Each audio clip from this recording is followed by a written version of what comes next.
Friday morning, Boston. Boston Yacht Club, Marblehead. I'm sitting at the corner table. There's 4 chairs, an umbrella, and a cup of coffee, and me. It's not 7 o'clock in the morning, and there's nobody out here enjoying this cool but me. I have got it all to myself.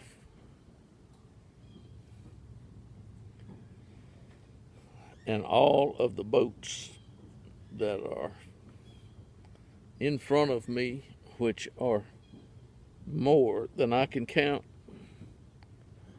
are all facing I guess what you could say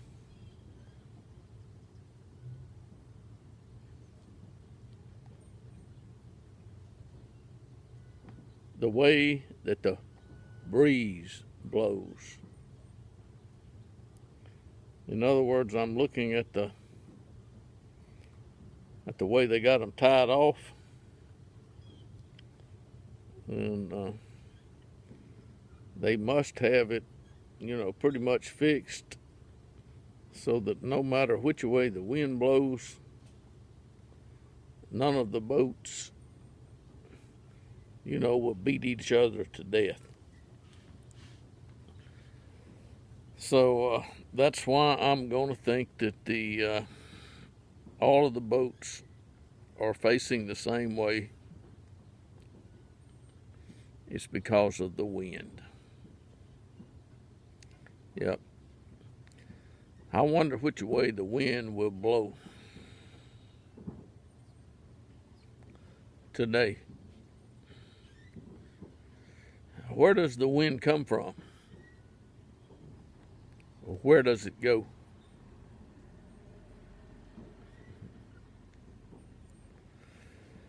I don't know. Do you? I read that somewhere. But from what I can see, and I want to have a little, more video here, and we want to talk about the kingdom. So at the 3-minute point here, I'm going to talk about the kingdom. The kingdom.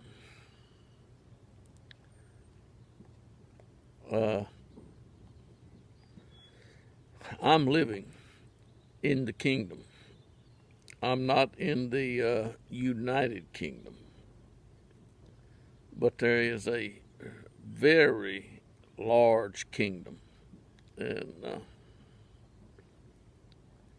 the only reason that I'm in Boston today is because somebody got married, and there's going to be a reception. There's going to be some people that will greet me that I have never, seen before. I know that's going to happen. But I can know for sure that every one that I meet and greet, God knows them very well.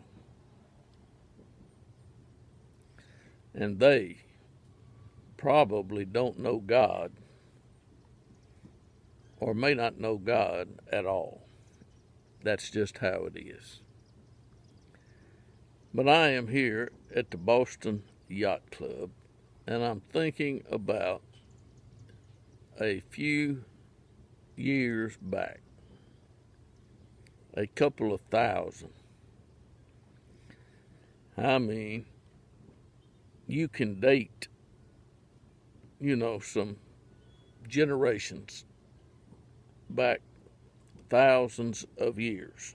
And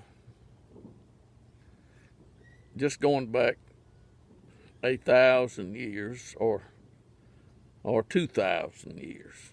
Let's get back to the day when a baby was born in Bethlehem that was born to be a king. And somebody said, yep,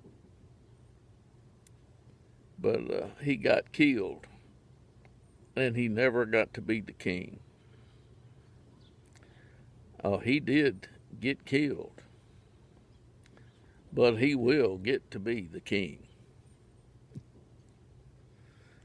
over in the age to come. Now, you will know when the age to come, begins,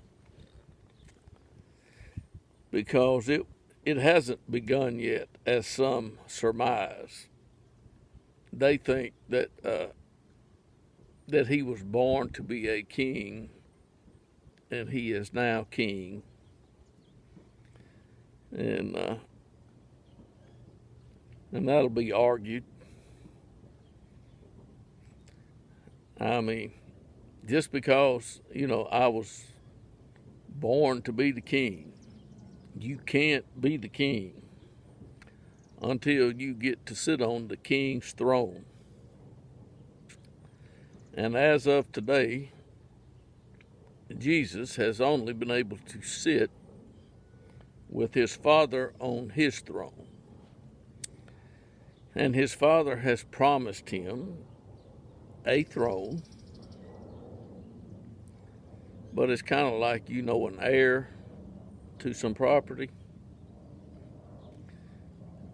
The only way that he can receive it is that the Father give it to him. And the devil, I'm going to mention the devil here this morning. The devil has convinced some people that Jesus is already the king and he is ruling. Well, I hate to disappoint those people, because Jesus is not ruling. He can do whatever, the ruler says.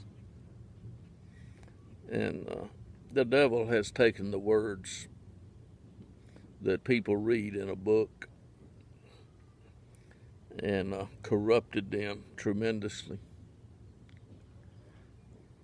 But the devil, in his own unique way, has turned Jesus of Nazareth into God Almighty. Now, he did that since in the last 2,000 years, because the record that I have says that Satan talked to Jesus himself in the wilderness and offered him some things. And that's when Jesus told the devil about God. And as he taught the people, it was his Father in heaven, and God is my Father in heaven. And since I believe that I should be doing my Father's will, then I, talk to my Father every day so that I can do his will. Now, how the devil has convinced people today that a man, that was born and crucified and raised from the dead became God Almighty, is almost more than imaginable. Yes, it is. Imagine it, though. He has done it.